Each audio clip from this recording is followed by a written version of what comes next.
جو ڈسٹنکٹ بات ہے وہ آپ ہی کر سکتے تھے، کیونکہ علماء اسلام کے اندر بے شمار خرابیاں ہوں گی.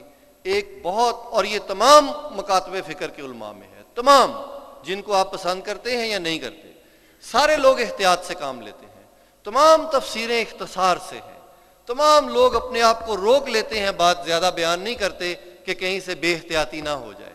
یہ بڑے جرأت کے اور بڑے کردار کے اور بڑے لگن، اور جو آپ کو پہلے کسی نے خراج تحسین دیا ہے کہ آپ کا جو تعلق عشق سے ہے، اور مولانا رومی کا یہ تصور کہ عشق ایک ہائر فارم آف وزڈم ہے، یہ عقل ہی ہے، یہ ایک ہائر فارم، اور اس میں وہ چیزیں ریویل ہونا شروع ہوتی ہیں جو لوور فارم آف وزڈم میں ریویل نہیں ہوتی. یہی وجہ ہے کہ صفحے کے صفحے چلتے جاتے ہیں اور نئے سے نئے پوائنٹ. ایک ہی شخص جو ہے جو ادروائز بڑا بزی ہے، this is not the only thing what he is doing, جو ادروائز بہت بزی آدمی ہے تو اس کے اوپر آشکارا ہوتے ہیں. یہ بڑی غیر معمولی بات ہے.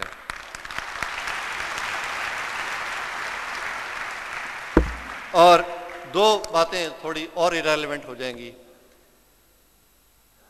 جب کسی قوم میں اعلیٰ کتابوں کے ترجمے شروع ہوتے ہیں تو اس قوم کا عامیانہ پن چلا جاتا ہے. میں معافی سے چاہوں گا کہ بے شمار اسلامی تقریریں ہوتی ہیں، بے شمار اسلامی تحریریں ہوتی ہیں، وہ ہوتی تو مقدس ہیں مگر ورڈلی کوالٹی کے اعتبار سے عامیانہ پن کا شکار ہوتی ہیں.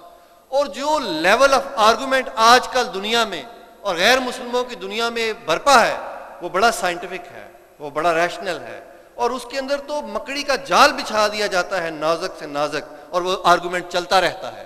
تو یہ عامیانہ باتیں جو ہیں وہ اس دنیا میں نہیں چل سکتی.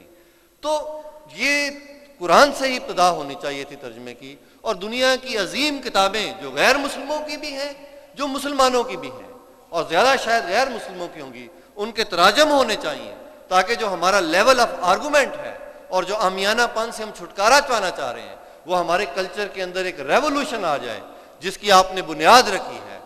اور جو منہاج القرآن کے اسٹوڈنٹس ہیں میں ان سے یہ ریکویسٹ کروں گا کہ آج کی اس محفل کے بعد ان کے اندر ایک کوالٹیٹیو بیہیویئرل چینج آنی چاہیے. یہ جزدان کے اندر دوبارہ سے لپیٹ کے رکھنے کی بات نہیں ہے کہ ایک اور اعلیٰ کشف والی چیز ہمارے پاس آ گئی. ایک سوشل اور پریکٹیکل بیہیویئر کے اندر ایک چینج ریکوائرمنٹ ہے، وہ بائی پروڈکٹ اور ماں حاصل ہوگا اس کتاب کا. with all my compliments and gratitude. Thank you for listening.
بسم الله الرحمن الرحيم والصلاة والسلام على أشرف المرسلين سيدنا ومولانا محمد صلى الله عليه وسلم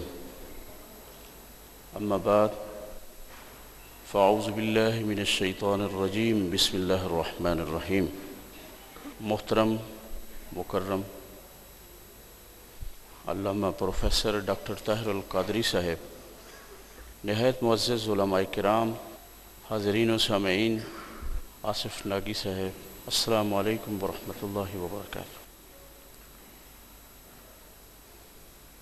قرآن پاک کی تفسیر عرفان القرآن کے حوالے سے آج کی اس بابرکت تقریب میں شرکت ہم سب کے لیے عظمت اور سعادت کا باعث ہے۔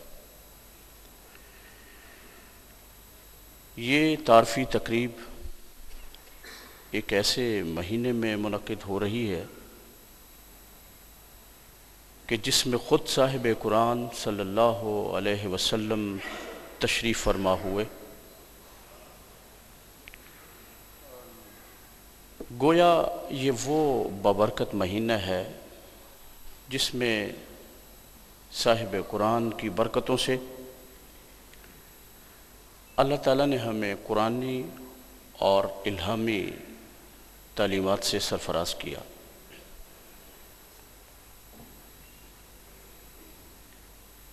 آج اس اعتبار سے یہ موقع بہت ہی خوشگوار ہے کہ دنیا اسلام کی ممتاز اور معتبر شخصیت پروفیسر ڈاکٹر علامہ محمد طاہر القادری کی تفسیر کی تقریب پذیرائی منعقد ہو رہی ہے۔ میں ذاتی طور پر سمجھتا ہوں کہ قرآن پاک کی تفسیر کو جدید عصری تناظر میں پیش کرنے کی بہت ضرورت ہے۔ اللہ تعالیٰ نے محترم ڈاکٹر صاحب کو ایسی صلاحیتوں سے مالا مال کیا ہے، یقیناً ان کی یہ کاوش نہ صرف ہمارے لیے بلکہ دیگر مذاہب کے وہ لوگ جو قرآن کو سمجھنا چاہتے ہیں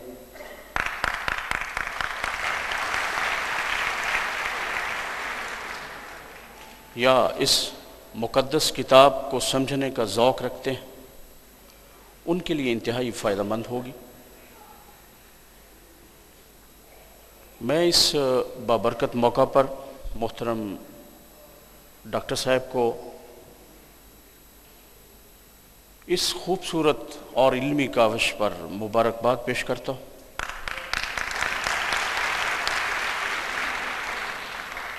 اور توقع رکھتا ہوں کہ علمی فیضان کا یہ سلسلہ آگے بڑھتا رہے۔ آخر میں منتظمین کو مبارکباد پیش کرتے ہوئے اجازت چاہوں گا۔ والسلام علیکم۔